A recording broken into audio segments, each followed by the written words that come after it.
Hai guys, balik lagi di Biologi Fight. Sekarang kita bakal bahas soal UTBK tahun 2013. Oke, kita mulai dari nomor 46. Gibberellin memacu perkecambahan embrio melalui reaksi enzimatis pada endosperma dengan cara meningkatkan. Nah, poin pertama yang mau dibahas yaitu adalah reaksi enzimatis.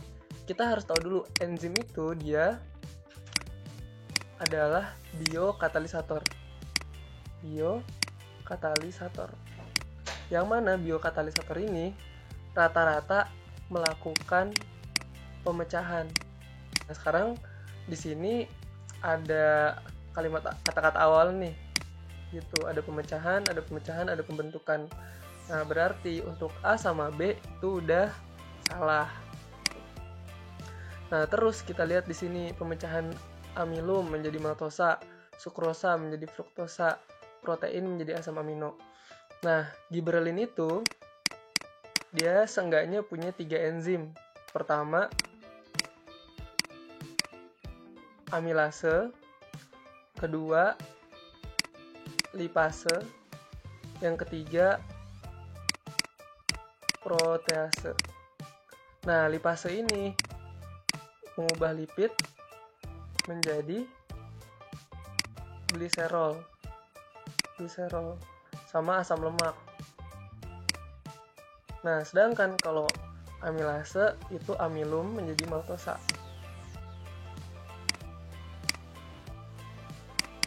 Nah, sedangkan kalau protease itu protein menjadi polipeptida. Nah, jadi jawaban yang tepat adalah yang C, pemecahan amilum menjadi maltosa gitu. Ini protein harusnya jadi polipeptida gitu. Oke, jadi jawabannya yang C ya. Oke. Lanjut ke nomor 47. Oke, sekarang nomor 47. Pernyataan yang salah mengenai metabolisme karbohidrat. Nah, jadi pertama kita harus tahu dulu. Di sini ada yang namanya pankreas kan. Pankreas. Nah, pankreas ini dia punya 2 sel alfa dan sel beta. Nah, sel alfa ini dia menghasilkan hormon glukagon. Glukagon ini dia mengubah glikogen menjadi glukosa. Jadi glukosa di dalam darahnya itu meningkat. Nah, sedangkan kalau yang sel beta dia menghasilkan hormon insulin. Dia menurunkan glukosa dalam darah. Nah, sekarang kita lihat ke pilihannya. Nah, berarti pilihan D sama pilihan E ini bener dong. Sel alfa, glukagon, sel beta, insulin gitu ya. Nah, terus pilihan yang C. Hormon insulin berfungsi untuk mengatur glukosa darah. Bener ya? Nah, pilihan B, proses pemecahan glikogen menjadi glukosa disebut glikogenolisis. Lisis artinya pecah, glikogen berarti ya glikogen, berarti glikogenolisis, pemecahan glikogen. Nah, berarti jawabannya adalah yang A. Coba kita cek, pemecahan glikogen menjadi glukosa memerlukan hormon insulin. Nah, ini salah ya, harusnya hormon glukagon. Oke, berarti jawabannya yang A. Oke, kita lanjut nomor 48. 48. Pernyataan yang salah mengenai tumbuhan C4 dan CAM. Nah, di sini ada skema tumbuhan C3, C4 dan juga CAM. Nah, pertanyaannya di sini adalah pernyataan yang salah. Coba kita cek satu-satu ya. A. Jalur fotosintesis antara tumbuhan C4 dan CAM sama, yaitu CO2 ditangkap oleh PEP membentuk oksaloasetat. Bener ya? Nah, karena di sini sama-sama masuknya pakai C4 juga kayak gitu. B. Tanaman C4 maupun CAM sama-sama mempunyai seludang ikatan pembuluh yang membentuk anatomi crans. Nah, ini salah ya. Karena seludang pembuluh itu cuman dimilikin sama C4 nih, yang ini seludang pembuluh. Sedangkan kalau tumbuhan cam itu sama selnya gitu. Jadi yang B salah gitu. Jadi jawabannya adalah yang B. Mangga kalau mau dicek yang C, D atau E gitu ya. Nomor 49. Berikut ini yang merupakan jaringan ikat adalah. Nah, kita harus tahu dulu definisi dari jaringan ikat. Nah, jaringan ikat adalah jaringan penghubung, penyokong, atau perekat gitu ya. Perekat. Nah, jadi bisa jadi menempelkan jaringan satu dengan jaringan yang lain, atau dia menyalurkan zat yang satu ke satu tempat dan ke tempat yang lain, atau dia emang menyokong jaringan-jaringan lain kayak gitu. Nah, kurang lebih artinya kayak begitu. Nah, jadi di sini ada 6 jenis jaringan ikat. Pertama, jaringan lemak, terus tulang rawan, terus jaringan tulang, jaringan darah, sama pengikat serabut padat kayak gitu. Nah, jadi kalau kita lihat di sini, otot itu bukan termasuk dari jaringan ikat. Nah, berarti semua yang ada ototnya salah ya. Otot lurik, otot jantung, otot polos, sama ini otot lurik lagi. Jadi jawabannya adalah yang D. Gitu. Oke, kita lanjut ke nomor 50. 50. Upaya pelestarian keanekaragaman flora secara ex situ dapat ditempuh melalui. Nah, jadi ex situ itu tandanya berarti dia menghadirkan tanaman-tanaman dari luar daerahnya. Gitu. Sedangkan kalau misalnya in situ, dia di tempat itu ya tanamannya juga di situ gitu. Jadi tanaman-tanamannya tuh emang asli dari tempat tersebut gitu. Sedangkan kalau ex situ dia dari luar. Nah, sekarang dari pilihan ini mana yang dari luar? Kalau kita lihat hukum adat nih berarti dia di daerah tersebut gitu ya. Terus taman nasional juga ini biasanya di daerah itu juga tanamannya. Hutan wisata biasanya yang diekspor ini pengunjungnya bukan tanamannya kayak gitu. Tanaman hutan rakyat juga sama, ini juga lokal. Nah, sedangkan kalau yang pembentukan tanaman obat, biasanya tanaman obat itu dia nggak bisa di satu tempat gitu ya, karena emang biasanya tersebar. Nah, makanya pembentukan tanaman obat ini seringkali menghadirkan tanaman-tanaman dari luar daerahnya kayak gitu. Jadi jawabannya adalah yang E. Oke, kita lanjut ke nomor 51. Perhatikan gambar tahap mitosis di bawah ini. Tahap telofase, metafase, anafase, dan profase. Ditunjukkan urutan angka. Nah, kita harus tahu dulu urutan dari proses pembelahan sel ini ya. Kurang lebih gambarnya seperti ini. Mungkin cara ngafalinnya itu PMAT. Ini PMAT ya. Profase, metafase, anafase, dan telofase kayak gitu. Nah, terus gimana sih ciri-cirinya gitu ya biar gampang inget. Nah, kita harus tahu pro ini awal gitu ya, atau persiapan. Nah, biasanya dia masih kayak di dalam nukleusnya gitu, kromosomnya gitu. Nah, terus ketika metafase, ini kan meta itu artinya kurang lebih pertengahan lah kayak gitu. Meta tuh kayak metamorfosis atau mungkin kayak metafisika kayak gitu. Jadi kayak agak setengah-setengah gitulah, tengah-tengah gitu. Nah, gitu. Jadi ya udah. Kalau misalnya ada gambar yang di tengah, tandanya dia metafase gitu. Kalau anafase, mungkin ingatnya ke analisis gitu ya. Ada proses pemisahan. Ini kepisah kan? Kromosomnya kan ketarik sama benang spindle kan? Gitu. Nah, jadi kalau ada yang misah-misah gini, ya udah ini anafase. Terus yang terakhir kalau misalnya udah jadi kayak semacam kacang gitu ya, namanya telofase gitu. Nah ya udah, kita lihat aja, ini 1 nih berarti ini telofase, 2 ini profase, terus ini yang di tengah-tengah ini metafase, yang ketarik ini anafase, kayak gitu. Tetapi yang ditanya telofase, metafase, anafase, dan profase. Telofase 1, metafase 3, 1, 3, anafase sama 3. Tuh, jawabannya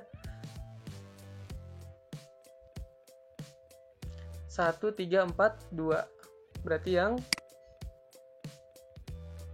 B. Gitu ya. Bakteri asam laktat dapat membantu manusia yang tidak toleran pada susu segar karena menghasilkan enzim. Nah, kita harus tahu dulu bakteri asam laktat ini apa. Nah, jadi bakteri asam laktat ini dia adalah bakteri yang sering dipakai buat yogurt. Nah, dia itu bakteri penghasil asam laktat. Jadi bukan asam laktat dicerna, bukan, tapi hasilnya adalah asam laktat gitu. Nah, terus ada manusia-manusia yang tidak toleran terhadap susu. Nah, pertanyaannya, susu mengandung apa sih? Kayak gitu. Nah, jadi susu itu mengandung laktosa, teman-teman. Nah, jadi laktosa ini harus dipecah gitu ya, menjadi glukosa dan galaktosa. Kayak gitu. Nah, gimana cara mecahinnya? Mecahinnya menggunakan enzim beta galaktosidase. Gitu. Maka akhirnya menjadi galaktosa. Gitu. Jadi jawabannya adalah yang A ya, teman-teman. Gitu. Oke, kita lanjut ke nomor 53. Karena mengalami mutasi, kromosom mengalami perubahan seperti pada gambar di bawah. Jenis mutasi tersebut adalah, nah, kita lihat ya, ini A, B, C, D, E, F, G. Berubah menjadi A, B, L, M, N, O gitu ya. Berarti di sini ada perubahan kromosom gitu ya, dari kromosom yang satu ke kromosom yang lainnya gitu. Sedangkan yang bawahnya H, I, J, K, C, D, E, F, G gitu ya. Berarti kan ini pindah nih. Nah, ya ingat aja kalau pindah tuh kayak transmigrasi gitu kan.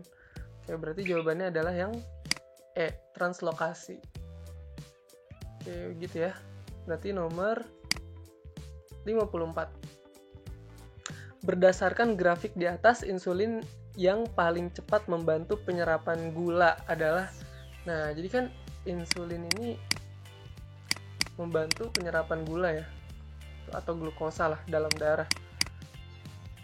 Nah, jadi jenis insulin ini macam-macam kayak gitu. Nah, sekarang dari sini kita ngelihat sumbu Y itu mencerminkan darah. Jadi semakin konsentrasi insulin dalam darah gitu ya. Nah, jadi semakin tinggi maka semakin banyak insulinnya gitu. Nah, konsentrasi insulin ini berbanding lurus dengan konsentrasi gula yang dicerna gitu ya kan. Ini logik dong, makin banyak insulin makin banyak gula yang dicerna gitu. Nah, terus kita lihat grafik yang X, sumbu yang X ini mencerminkan waktu. Semakin pendek waktunya semakin efektif ya kan. Nah, dari sini kita lihat grafik yang pertama nih, aspart. Jadi ketika dia tinggi, berarti hormon insulinnya tinggi. Berarti penyerapan gulanya pun tinggi. Terus dia turun. Tandanya udah beres penyerapannya. Sampai di titik 0 gitu ya. Dan ini mungkin sekitar butuh waktu 6 jam ya. Sekitar 6 jam.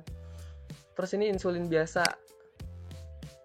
Mungkin berhentinya di sekitar ya 9 jam lah kayak gitu. Terus ini NPH mungkin ada di sekitar 20 jam gitu ya. Terus ini determin mungkin udah 23 jam gitu. Nah, berarti dari sini yang paling cepat itu hormon insulin aspart gitu ya. Nah, tapi ternyata dia juga yang paling tinggi konsentrasi insulinnya, yang mana menandakan gula yang dicernanya pun juga semakin cepat dan semakin banyak gitu ya konsentrasinya. Nah, berarti jawabannya adalah yang B, yaitu adalah insulin aspart gitu. Oke, kita bahas nomor 55. Pendapat Malthus yang menginspirasi Darwin dalam mengembangkan teori evolusi, terutama berkaitan dengan fenomena. Nah, kita harus tahu ada 2 orang yang menginspirasi Darwin. Nah, 2 orang ini siapa sih? Pertama adalah Charles Lyell. Nah, terus yang kedua adalah Thomas Robert Malthus. Charles Lyell tuh bilang apa sih? Nah, Charles Lyell itu bilang kalau bumi itu sudah tua, yang mana membuat makhluk hidup yang ada di dalamnya punya waktu untuk berevolusi, kayak gitu. Yang akhirnya membuat Darwin bilang, oh berarti fosil-fosil yang ada di bebatuan itu hasil evolusi ya, kayak gitu. Nah, terus akhirnya Malthus juga bilang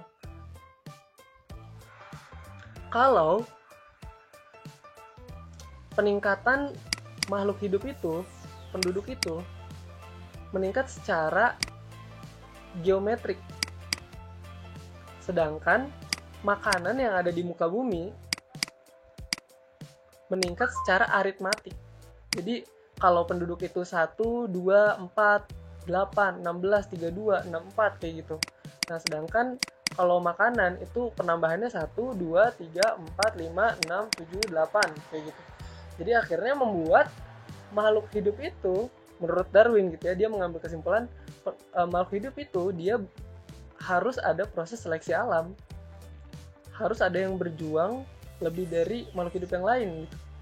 Sampai akhirnya makanan tersebut didapatkan oleh makhluk hidup tersebut gitu. Makanya akhirnya terbentuklah proses evolusi dan seleksi alam.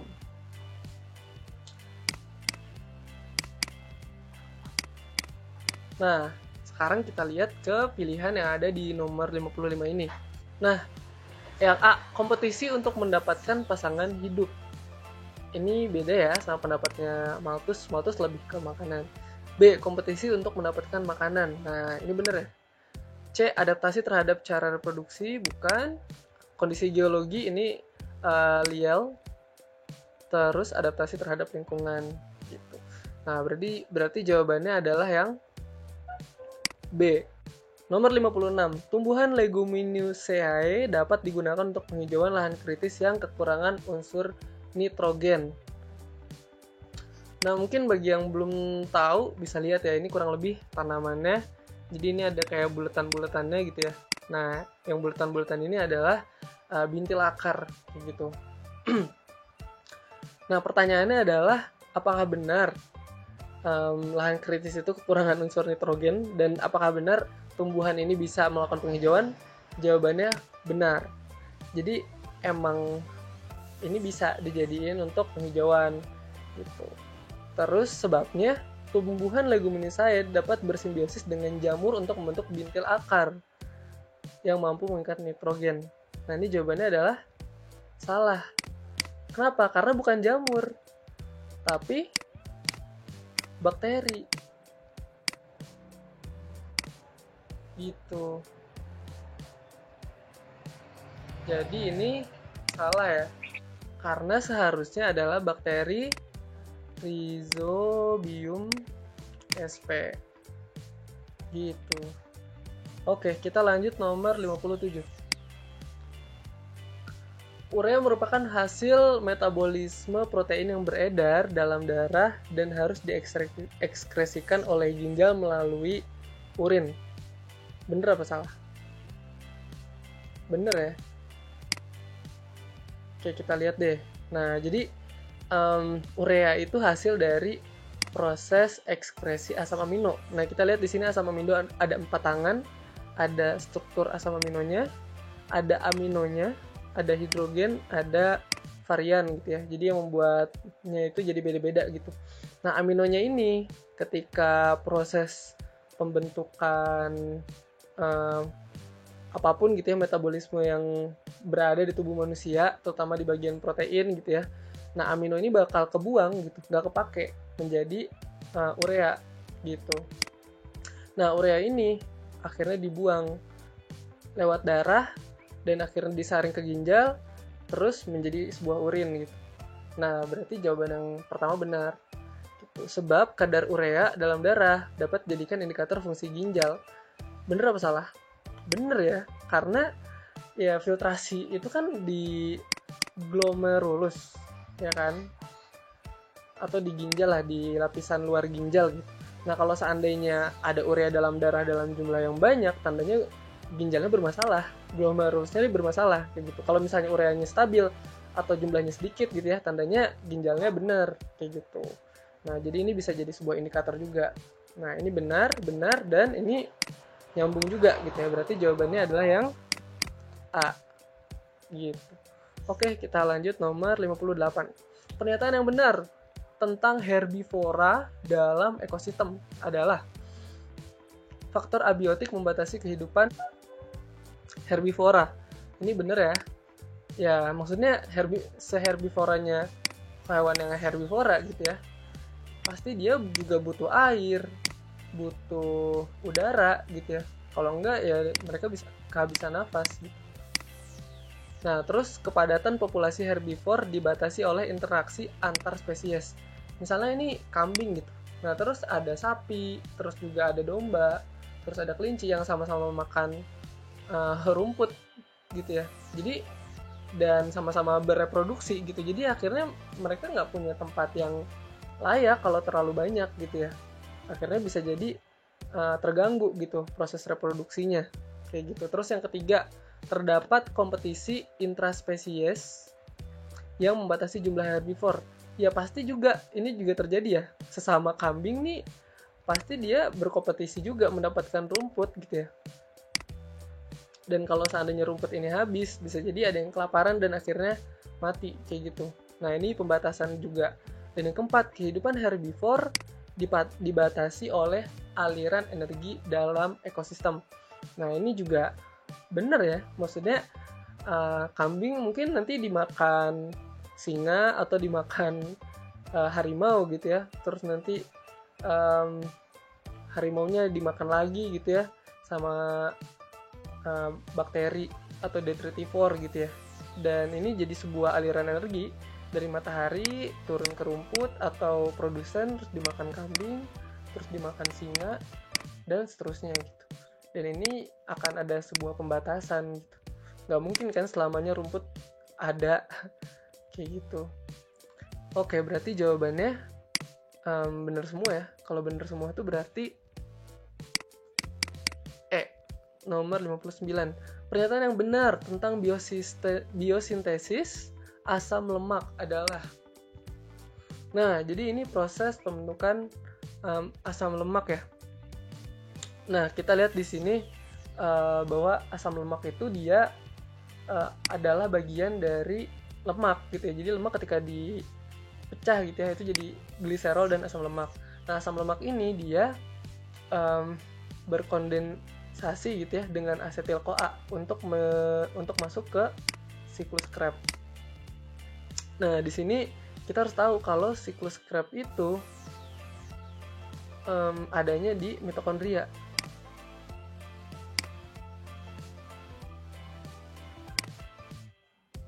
Nah, sedangkan kalau proses glikolisis ini sampai jadi asetil-CoA, ini adanya di sitosol. Nah, berarti proses asam lemak ini adanya di sitosol gitu, sampai ada di asetil-CoA ini. Nah, berarti di sini kalau kita lihat dari pernyataan-pernyataannya, nomor 2 itu benar dan nomor 4 itu juga benar gitu. Sedangkan kalau 1 ini salah. Terus maksud berbeda ini apa gitu kan. Terus yang ketiga, terjadi dalam beberapa organel sel. Enggak ya, tapi di sitosol. Oke, jadi jawabannya 2 dan 4 atau C. Yang terakhir, Angka pada gambar di atas menunjukkan gen dan alelnya.